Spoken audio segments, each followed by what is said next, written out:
Before we go too far also, I'm going to let everybody know I am leaving certain details out. Not every specific minute little number and whatnot needs to be a part of this in order to kind of understand the story around them.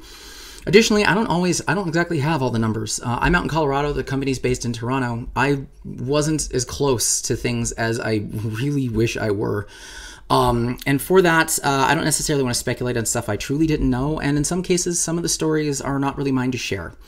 And I'll let those individuals do that if they would like to. So what you are going to be getting is an account of events and things that I experienced as they were brought to me, kind of in the order that they were shared with me, and as I was able to respond to them. And that is its own problem.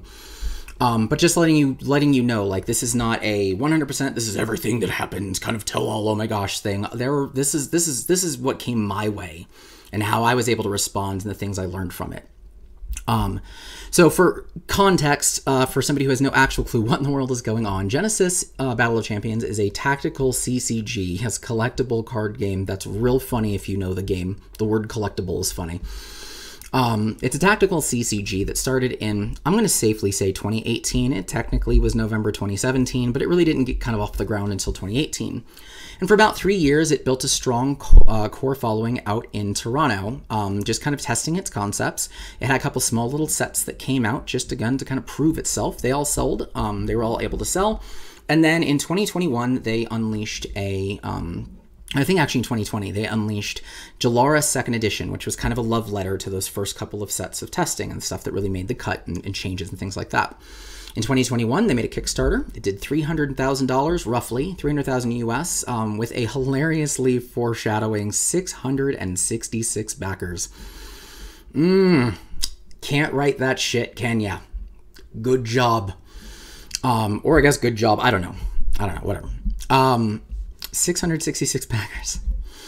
But that was supposed to be the year they effectively kind of hit to the mainstream. That was kind of the goal of the Kickstarter, was like, hey, we're ready to kind of break into other areas of the world. They'd actually already trickled into the United States a little bit. They'd also trickled into Europe, and they kind of bounced around a lot of little pockets around the world. So that's essentially kind of the company. And then a couple of weeks ago, it just ended.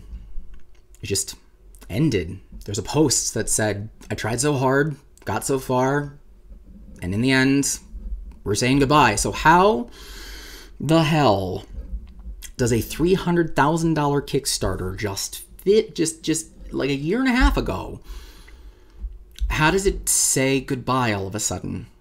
Especially with the trajectory that we were on. That's what we're going to chat about, and it's hilariously, actually, what the beer for the day is, because there's a beer for the day, and we're going big. We're going real big. I forgot how big exactly. Right. 13% alcohol by volume. This bad boy is called Cake or Death from Verboten. It's usually my birthday beer. They usually release it around June, which is a weird time for an Imperial Stout. But yeah, it is a chocolate Imperial Stout with Tahitian vanilla, mix of chocolate husks, and then aged in bourbon barrels. And yeah, this thing's a hoss and a half. But hilariously, the story of the end of Genesis quite literally is one of cake or death. We'll get into that. Glass, also, just because reasons, our mutual friend is the glass for this one, just for, again, reasons. Anyway, so that's the beer for the day, and this is going to be, this one's a sipper. This one's a sipper. And that's why. Oof. Look at that.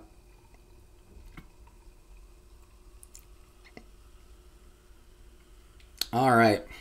Cheers. Ooh,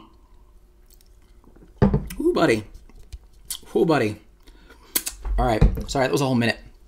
Anyway, before I jump into kind of where we were as a company, I do want to quickly state what my role with the company was as well. So my role was the head of marketing. I started actually in January 2022. I think January 14th, if I remember exactly. I was asked to kind of come aboard to help out with marketing strategy, and then I was essentially kind of promoted to head of marketing to take kind of over any and all initiatives without having to necessarily go through channels. The contract that I was on was 10 hours a week, with it was a $1,500 retainer. So on average, 10 hours a week. Sometimes that was a lot, sometimes it was a lot more, sometimes it was a lot less. Most of the time it was a lot more. And this also included getting reimbursed for anything like shipping on behalf of the company or any sort of travel expenses, things like that. Those were also things that were a part of it. So that was what my contract was. I was part-time, essentially, 10 hours a week, $1,500. And that contract never changed. That was always what that was. And I made the decision to leave kind of before this announcement, and I very well might have been kind of the reason for it. But I actually chose to leave the company on March 24th is when I made the decision. And it was the day that we learned that we got accepted into TCG Player.